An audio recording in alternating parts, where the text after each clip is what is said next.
Good morning everybody. Good morning sir. हाँ, good morning, very good morning. आज हम लोग JCERT का जो मॉडल सेट आप लोगों को मिला है, जो लोग आप प्राप्त किए हैं, 5 सेट है ना, कुल 5 सेट है। तो सेट 5 का जो प्रश्न है उसको हल करने की कोशिश करेंगे, ठीक है।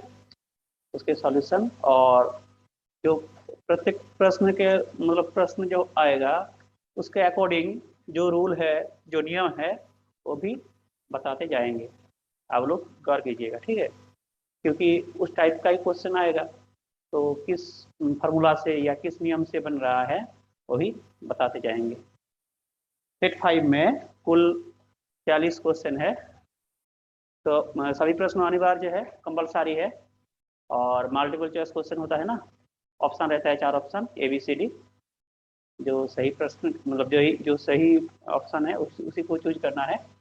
और आपका याद रखिएगा, नेगेटिव मार्किंग नहीं है। अगर गलत भी आप प्रश्न का मतलब उत्तर अगर चूज किए हैं तो नेगेटिव मार्किंग नहीं होगा। तो सभी लोग ABCD से मतलब जो सही प्रश्न मतलब सही ऑप्शन है उसको चूज कीजिएगा। तो सेट 5 में पहला क्वेश्चन क्या है, देखिए। पहला क्वेश्चन है 225 को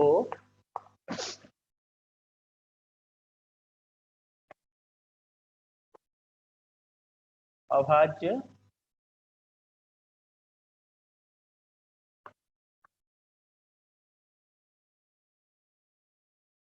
गुणनखंडों के गुणनफल के रूप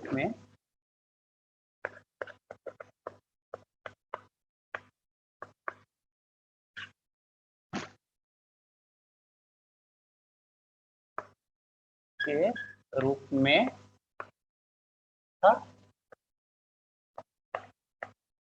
जा सकता है। किस रूप में लिखा जा सकता है? ऑप्शन 4 ऑप्शन है। पहला ऑप्शन दिए है 3 गुना 3 5 गुना 5। दूसरा ऑप्शन आपका है 2 गुना 2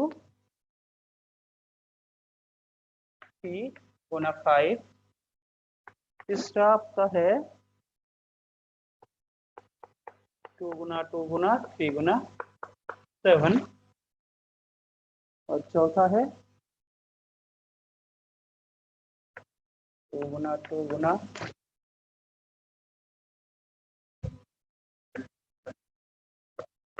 हाँ बैटरी चेंज करना है। हेलो माइक, अच्छा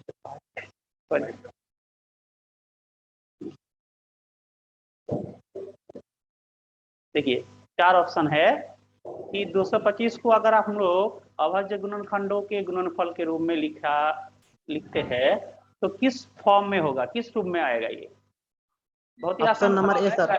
हाँ, पहला सवाल ये रहता है, हर साल रहता है ये सवाल, ठीक है।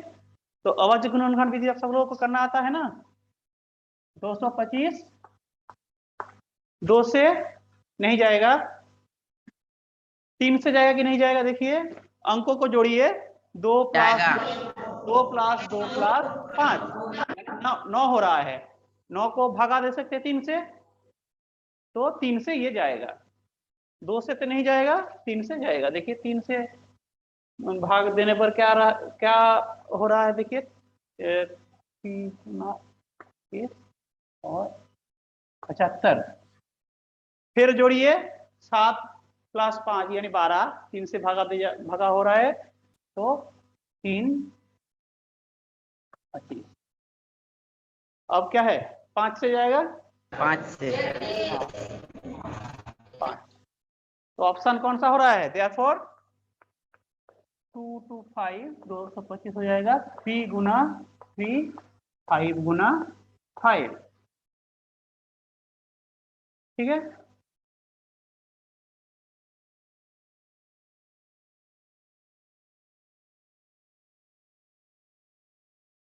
तो ऑप्शन आपका आ रहा है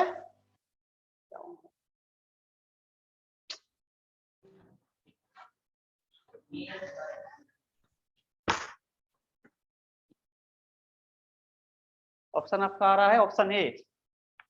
अब लोग गौर कीजिएगा, इस फॉर्म में भी नहीं रह सकता है, अगर ऐसे भी इस फॉर्म में हो सकता है, पावर के फॉर्म में 2 3 है तो 3 स्क्वायर गुना 5 स्क्वायर, ठीक है, दोनों सेम चीज है। और एक बात बता दे रहे हैं, इसका और एक सवाल बनता है कि अगर किसी भाज्य संख्या को अगर हम लोग उसके अभाज्य गुणनखंड करेंगे तो जिस रूप में वो लिखा जा सकता है वो आपका यूनिक होगा, यूनिक फॉर्म, यानी अद्वितीय होता है। अगर ऐसे क्रम में लिखेंगे उसको तो ये यूनिक होता है, अद्वितीय होता है, ठीक है। ये सवाल भी आता है कि अनेक होता है कि अद्वितीय होता है, अद्वितीय होता है। ये जो फॉर्म है वो यूनिक होता है, किसी भी नंबर का फॉर्म अगर इसको ऐसे हम लोग लिखेंगे तो एक ही फॉर्म में होगा, सबका आंसर सेम होगा।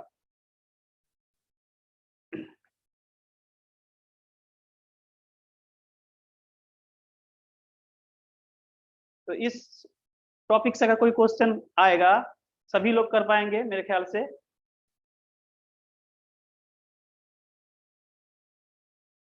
हर वर्ष ये सवाल आता है। दूसरा क्वेश्चन जो है एचसीएफ और एलसीएम से, क्वेश्चन नंबर 2, 130 तथा 420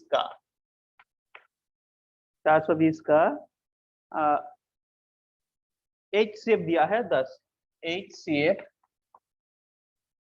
10 दिया है।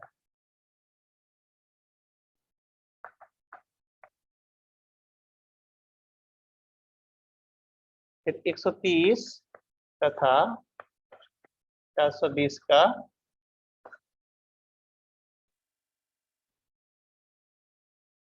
क्या ज्ञात करने के बोले है, एलसीएम, लीस्ट कॉमन मल्टीपल क्या होगा।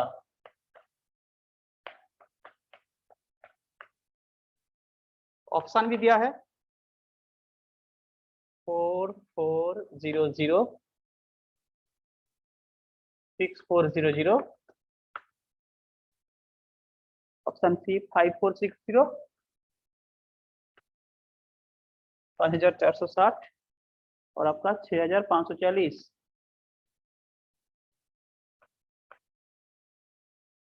जो एचसीएफ और एलसीएम वाला जो प्रश्न होता है उसके उस प्रश्न के सॉल्यूशन के लिए हम लोगों के पास क्या फॉर्मूला है, क्या नियम है, कोई बता पाएगा? बताइए। अगर इस टाइप का कोई क्वेश्चन रहेगा, एचसीएफ ज्ञात करना है या एलसीएम ज्ञात करना है, तो इसके लिए फॉर्मूला क्या है? हमारे पास फॉर्मूला क्या है, रेडीमेड फॉर्मूला? एचसीएफ गुने एलसीएम बराबर पहला बहुपद गुने दूसरा बहुपद। वेरी गुड, बैठिए बैठिए। एचसीएफ फॉर्मूला आपका है, मान लो कोई दो पूर्णांक ए और बी, तो फॉर्मूला लिख लीजिए एचसीएफ ऑफ ए बी गुना एलसीएम ऑफ ए बी। दोनों पूर्णांक का अगर हम लोग एचसीएफ और एलसीएम ज्ञात करेंगे, उन दोनों को अगर गुना देंगे तो किसके बराबर होता है? दो पूर्णांक के गुणनफल के बराबर, ए गुना बी के बराबर होते हैं। और एक बात गौर करिएगा, जब यहाँ बोले हैं पूर्णांक बोले हैं, इंटीजर्स, नेगेटिव भी हो सकता है, ये नेगेटिव भी हो सकता है ए और बी, तो हम लोग क्या करेंगे, इसको तब इसका पॉजिटिव वैल्यू लेंगे, मॉड वैल्यू लेंगे, ठीक है। और एचसीएफ और एलसीएम का डेफिनेशन में ही है, ये आपका ऑलवेज पॉजिटिव होता है, positive integer, highest common factor, LCM यानी लोएस्ट कॉमन मल्टीपल। तो दोनों को अगर गुना करेंगे तो उसके पूर्णांक के गुणनफल के बराबर होते हैं।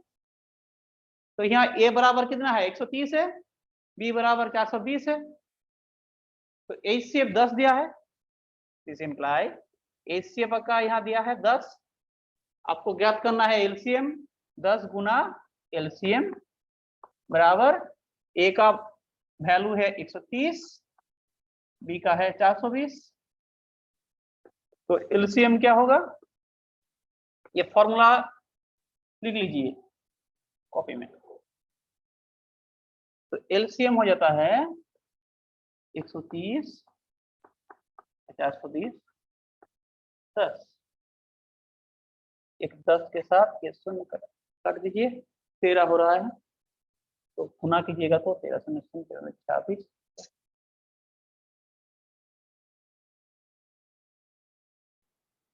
5460 5460। सही ऑप्शन कौन सा है, सी ऑप्शन सही है, सही सी है। ठीक है, तो इस टॉपिक से कोई क्वेश्चन आएगा, मेरे ख्याल से सभी लोग कर पाएंगे। इसी टॉपिक से तीसरा क्वेश्चन भी है, देखिए इसको लिख लीजिए।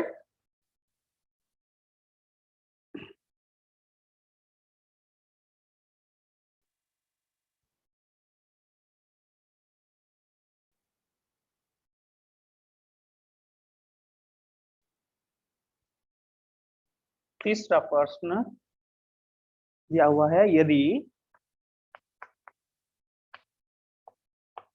HCF of A, 8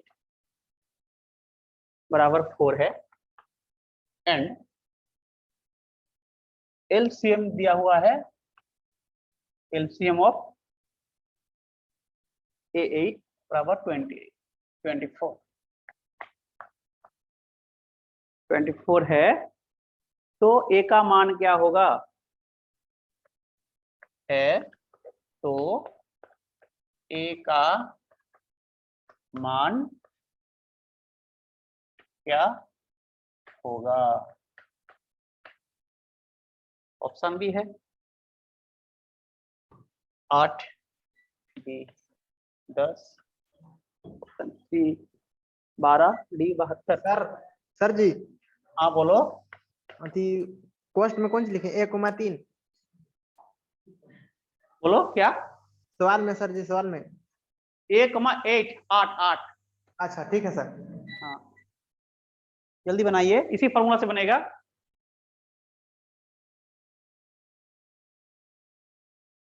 आठ और ए का मान ज्ञात करना है, अज्ञात है।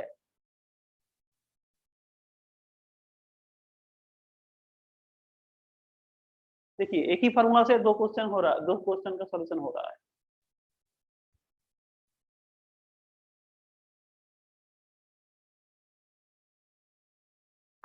क्योंकि आपको फॉर्मूला पता है, क्योंकि तो एच से दिया है 4,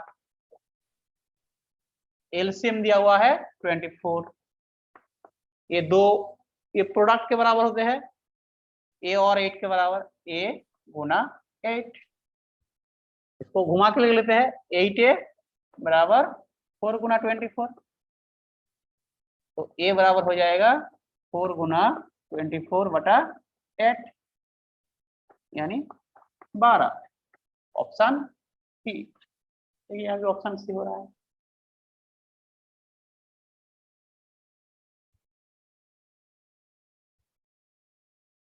यहाँ आपका फॉर्मूला है ये भी, ए का मान ज्ञात करना है, बी का मान 8 दिया हुआ है, तो ए गुना 8,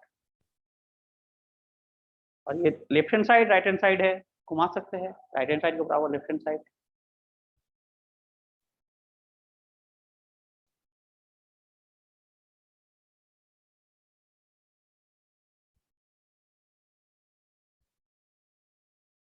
चलिए आगे बढ़ते हैं, अगला सवाल।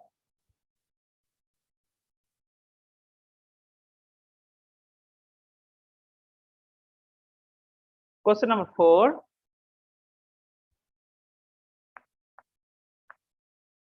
एक धनात्मक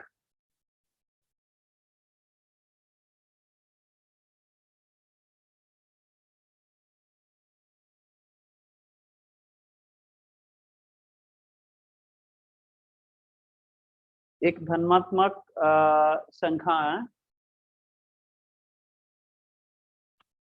4q+1 फॉर्म में है, 4q+1 के रूप का है।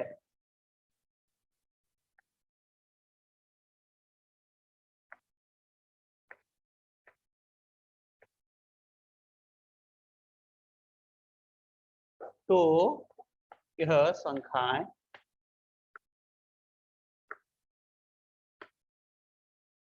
तो यह संख्या निम्न में से क्या हो, निम्न में से क्या है?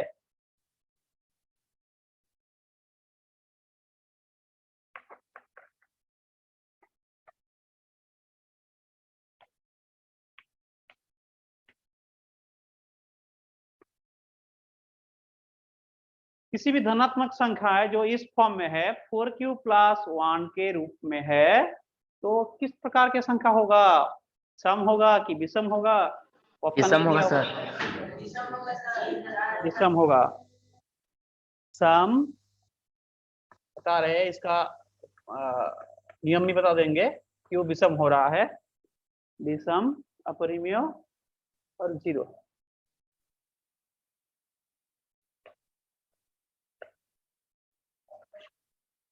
Option D zero.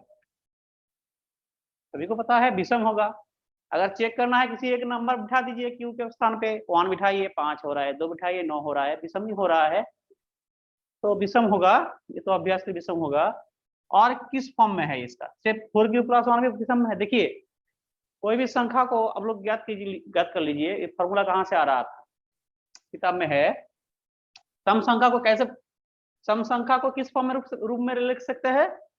सम संख्या होता है आपका इस फॉर्म में, सम होता है आपका 2q के फॉर्म में था, और विषम था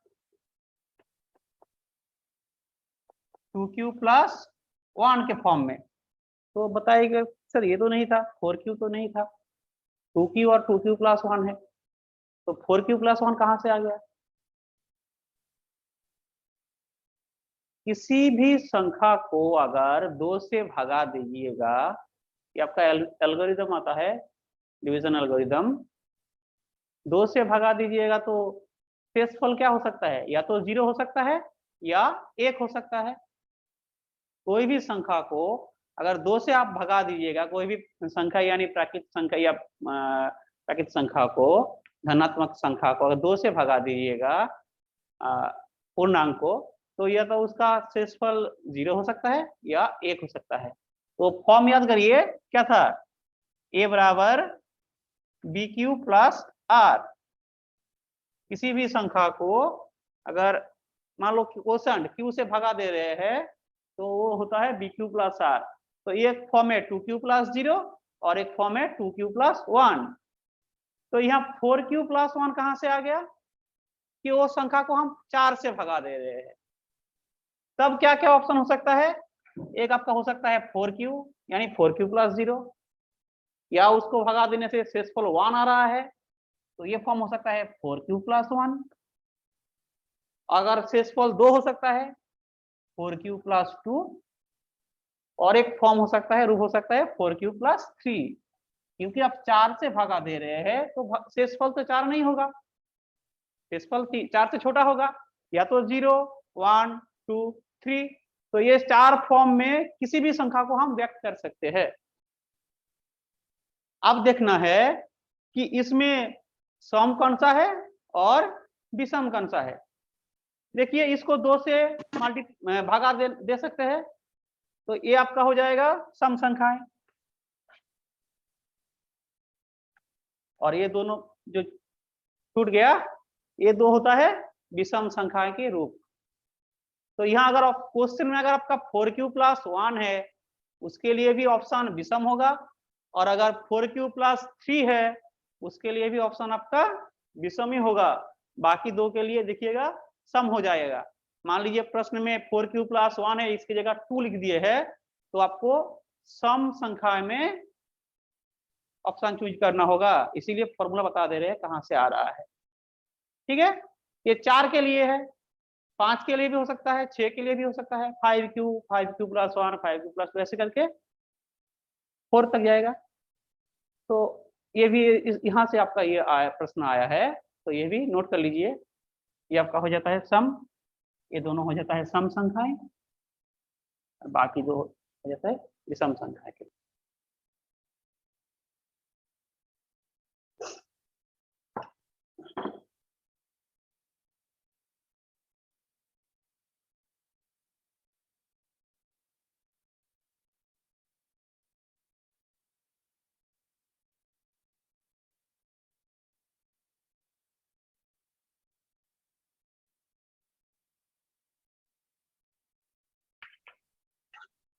क्वेश्चन नंबर 5, एक द्विघात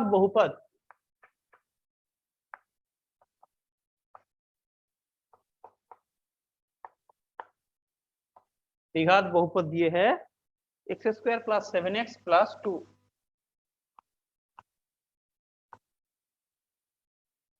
बहुपद के शून्यकों का गुणनफल क्या है? के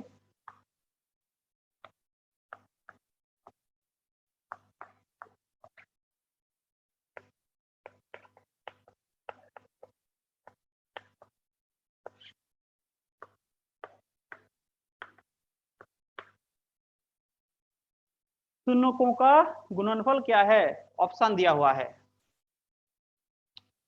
ऑप्शन है 7, ऑप्शन है -7 7, -7 b 7 c 2 d -2। 2 होगा सर जी। 2 होगा। फॉर्मूला क्या है बताइए? फॉर्मूला क्या है? पॉलिनोमियल द्विघात बहुपद। अगर px ऐसे लिखते हैं, px polynomial of x, px बराबर अगर आपका फॉर्मूला है द्विघात है यानी हाईएस्ट डिग्री 2 होगा, x² + bx + c, और इसका शून्य बराबर 0। हाँ, तो शून्य, और इनका शून्य का अगर होगा, मान लो शून्य है जो है वो है ए और अल्फा और बीटा है, ऐसा लिखते हैं ना। समीकरण के लिए मूल होता है और बहुपद के लिए उसी का नाम हो जाता है शून्यक। अल्फा बीटा होगा तो अल्फा + बीटा क्या होता है? बोलिए फॉर्मूला। ये हाँ बोलो। -b/a। वेरी गुड, -b/a, और अल्फा बीटा होगा c/a।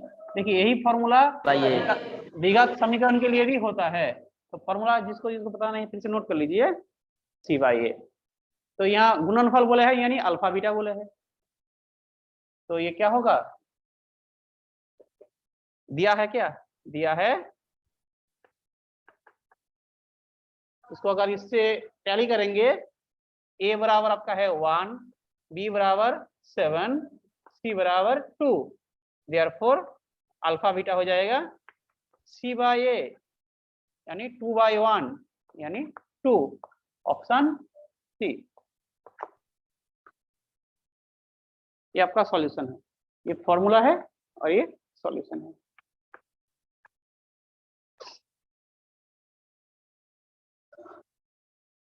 ये सवाल बराबर 0 कर देंगे तो समीकरण हो जाएगा, और शून्य की जगह हो जाएगा मूलों का गुणनफल।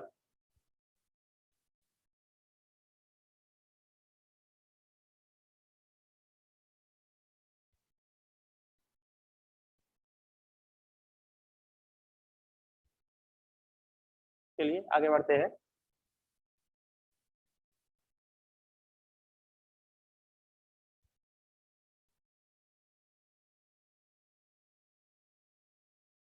क्वेश्चन नंबर 6,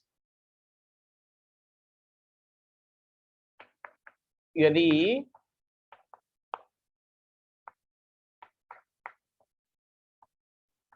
शून्यकों का योग तथा गुणनफल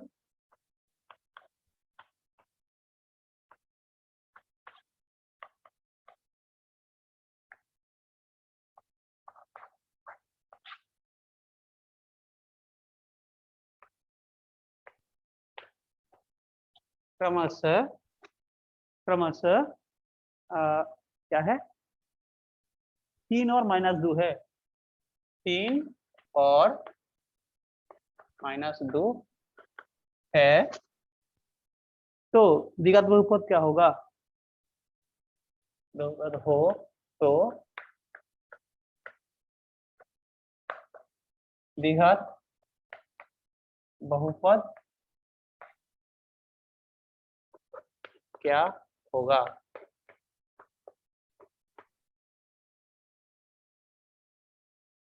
पिछला क्वेश्चन में बोले थे ज्ञात करने के लिए बोले थे, द्विघात बहुपद दिए थे शून्यों का योग या गुणनफल पूछे थे, यहाँ उल्टा है, योग या और गुणनफल दिया हुआ है, द्विघात बहुपद क्या होगा? ऑप्शन आपका दिया है x square plus 3x minus 1, X square plus 3x minus 1 बराबर 0। Option B x square plus 3x minus 2 बराबर 0।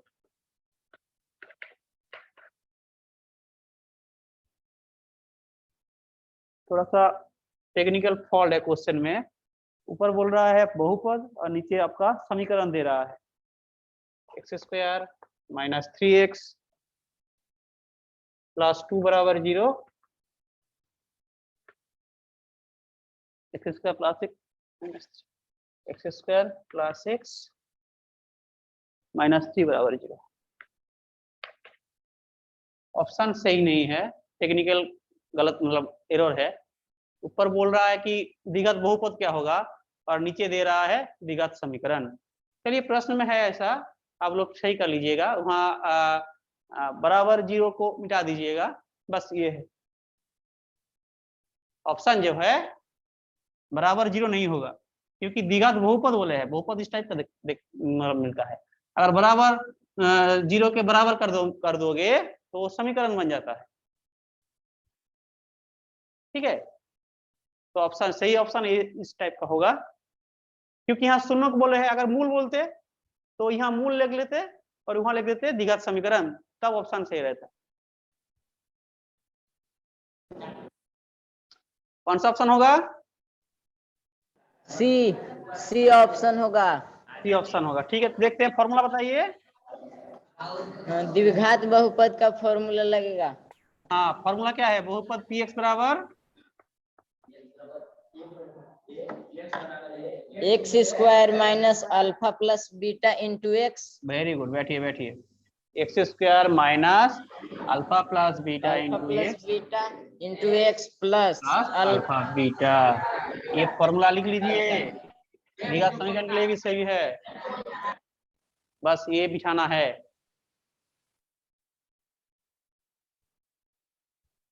क्या होगा फिर?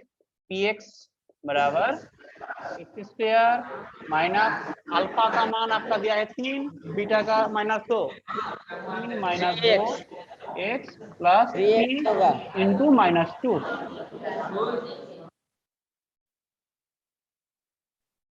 एक्स होगा सर। हाँ, कहाँ गलत है क्या? Sorry, 3 - 2, sorry sorry sorry sorry, alpha beta नहीं दिया है, अल्फा प्लस बीटा का मान दिया है 3x और गुणनफल दिया है -2 -2।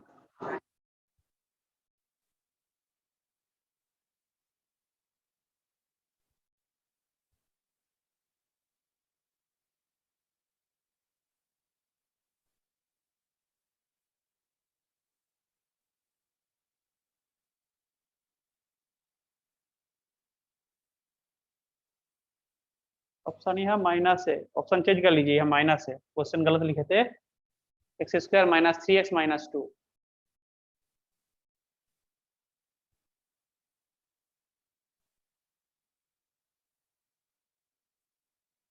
बस फॉर्मूला बिठा देना है। अल्फा बीटा दिया है, क्या दिया है? अल्फा बीटा बराबर 3, अल्फा गुना बीटा बराबर -2, अल्फा प्लस बीटा 3 दिया है और अल्फा बीटा बराबर -2 दिया है।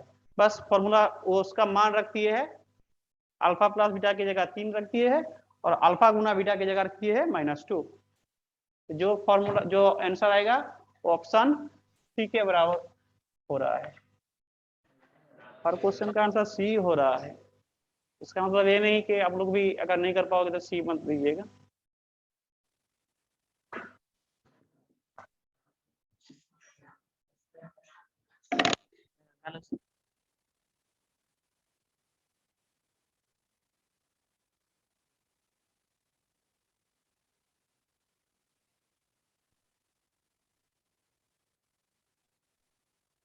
क्वेश्चन नंबर 7, एक चित्र दिया हुआ है, ग्राफ। ग्राफ ऐसा है, क्वेश्चन पूरा नहीं लिख रहे हैं, ग्राफ थोड़ा सा खींच दे रहे हैं, ठीक है। ऐसा चित्र है, चित्र में क्या रहता है, यहाँ X axis X dash, Y नीचे आपका वाई डैश।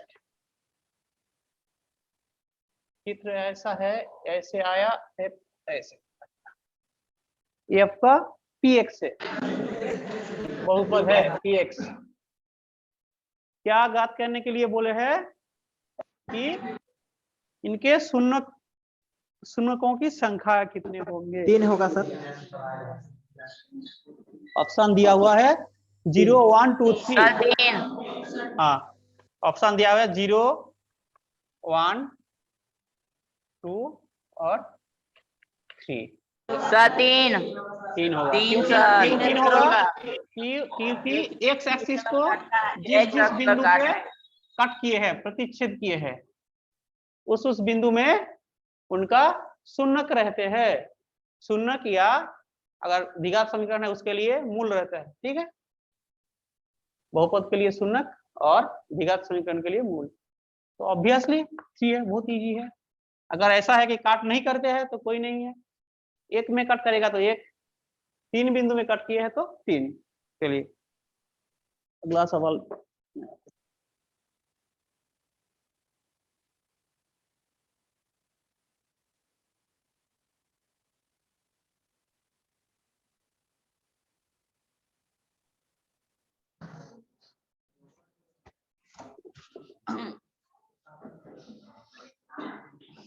क्वेश्चन नंबर 8, समीकरण युग्म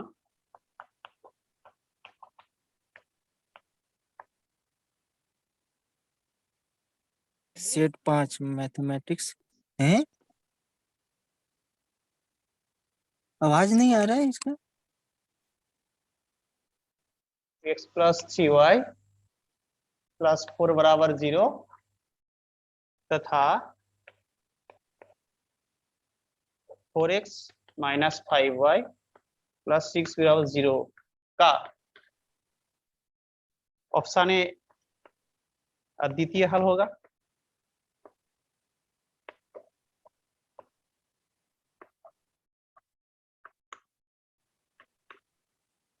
ऑप्शन बी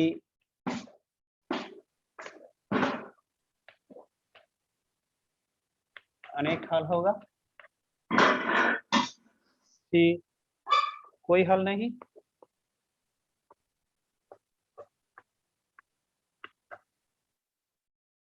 ऑप्शन डी 2 हल होगा।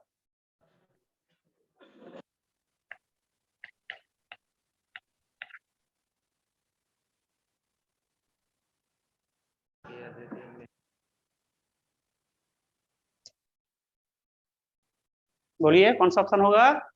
कोई हल नहीं होगा सर। अद्वितीय हल होगा। कोई बोल रहा है अद्वितीय हल होगा, कोई बोल रहा है कोई हल नहीं होगा।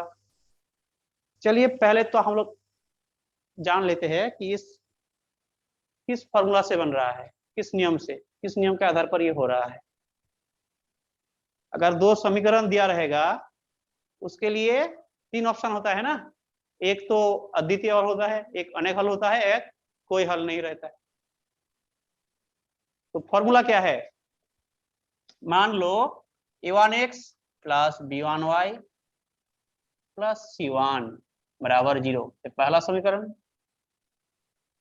a2x plus b2y plus c2 बराबर 0, ये दूसरा समीकरण। ठीक है, इस फॉर्मूला से सिर्फ 2 चीज, हम 2 सवाल आते हैं, एक हल के लिए आता है और एक आता है आपका किस प्रकार के रेखाएं हैं, क्योंकि एक एक समीकरण एक रेखा को रिप्रेजेंट करते हैं, स्ट्रेट लाइन को रिप्रेजेंट करते हैं। एक समीकरण एक स्ट्रेट लाइन को रिप्रेजेंट करते हैं, तो 2 समीकरण में यानी 2 रेखाएं होंगी। कब होता है समांतर, कब होता है संपाती, कब होता है प्रतिच्छेदी, 3 ऑप्शन रहता है ना। तो फॉर्मूला लिख लीजिए, फिर इसका हल करते हैं। ये जो 2 समीकरण दिए हुए हैं, इसके जो कोफैक्टर है, मतलब जो इसके साथ जो है जुड़े हुए हैं वेरिएबल के साथ, x और y, यहाँ तो 2 वेरिएबल है, चल राशि x है और y है, तो इनका रेशियो निकालेंगे। पहला ऑप्शन अगर A1 बराबर A2, ये अगर नॉट इक्वल टू B1 बराबर B2, एक केस हो सकता है, पहला केस। दूसरा केस क्या हो सकता है, A1 बराबर A2 बराबर B1 बराबर B2 बराबर C1 बराबर C2। और तीसरा केस हो सकता है A1 बराबर A2 बराबर B1 बराबर B2 not equal to not equal to C1 बराबर C2। तीन केस हो सकता है। तीन केस के लिए क्या क्या जानकारी है हमारे पास, फॉर्मूला क्या क्या है। पहले हल कितने होंगे उसके लिए बोलेंगे, फिर बोलेंगे किस प्रकार के रेखाएं हैं, और इसका फिगर भी हम ड्रॉ कर देंगे।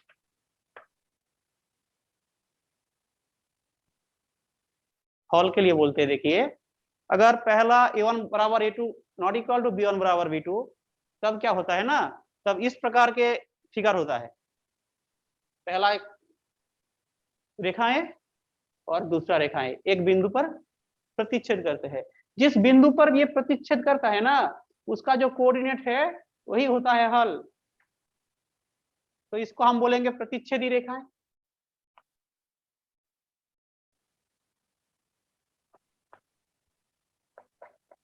प्रतिच्छेदी रेखाएं। और यह होगा अद्वितीय हल।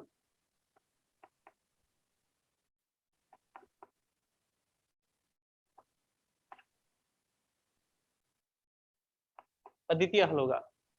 तो एक बिंदु पर अगर कट करेगा तो अद्वितीय हल होगा, यूनिक सॉल्यूशन है। और अगर तीनों बराबर है तब होता है इस प्रकार में। एक पहला मान लीजिए समीकरण के रेखा इतने ये है, इसके ऊपर और एक रेखा लेट गया, इसी के ऊपर कोइंसाइड कर रहा है ना, इसके ऊपर दो रेखाएं। तो कितने बिंदु पर ये प्रतिच्छेद करता है, हम लोग क्या सोचेंगे, अनंत अनेक अनेक बिंदु पर ये काट किए है। यहाँ एक बिंदु पर काट किए है, यहाँ बोलेंगे कि अनेक बिंदु पर, असीम अनंत बिंदु पर काट किए है। तो यहाँ क्या होगा, अनेक हल होगा, अनेक हल। और इसको कहते हैं संपाती।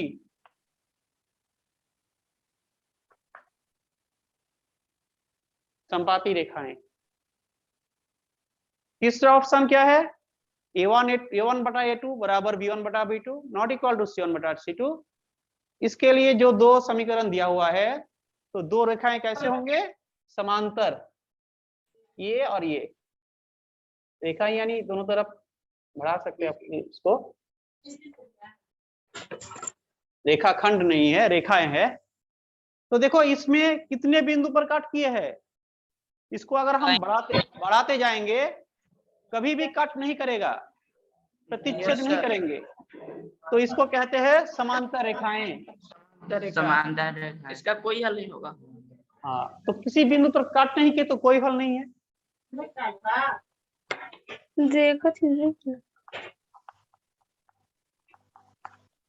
बस ये तीनों, जिसको पहले से पता है वो भी लिख लीजिए कॉपी में। और एक बार इसी में से दो सवाल आता है, एक हल के प्रकृति और एक रेखाएं किस प्रकार के है।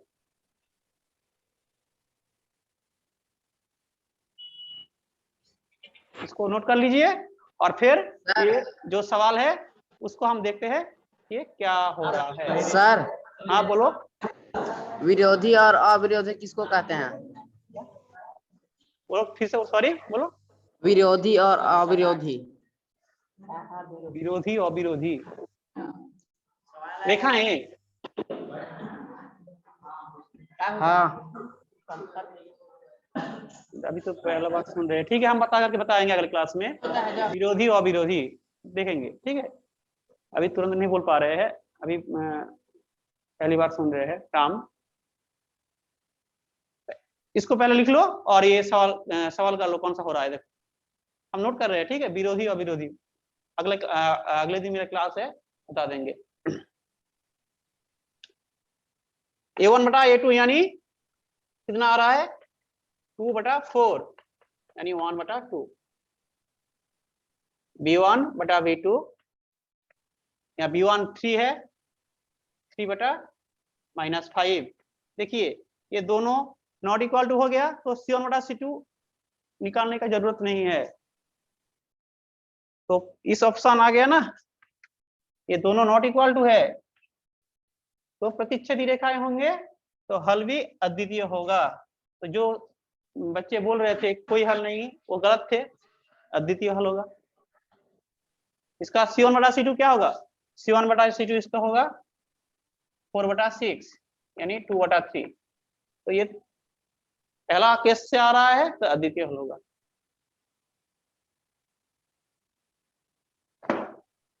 ठीक है, बस देखिएगा। और इसके सवाल रेखा के ऊपर भी एक क्वेश्चन है, घर में कर लीजिएगा। जितने प्रकार के इस चैप्टर से क्वेश्चन आया है देख लीजिएगा।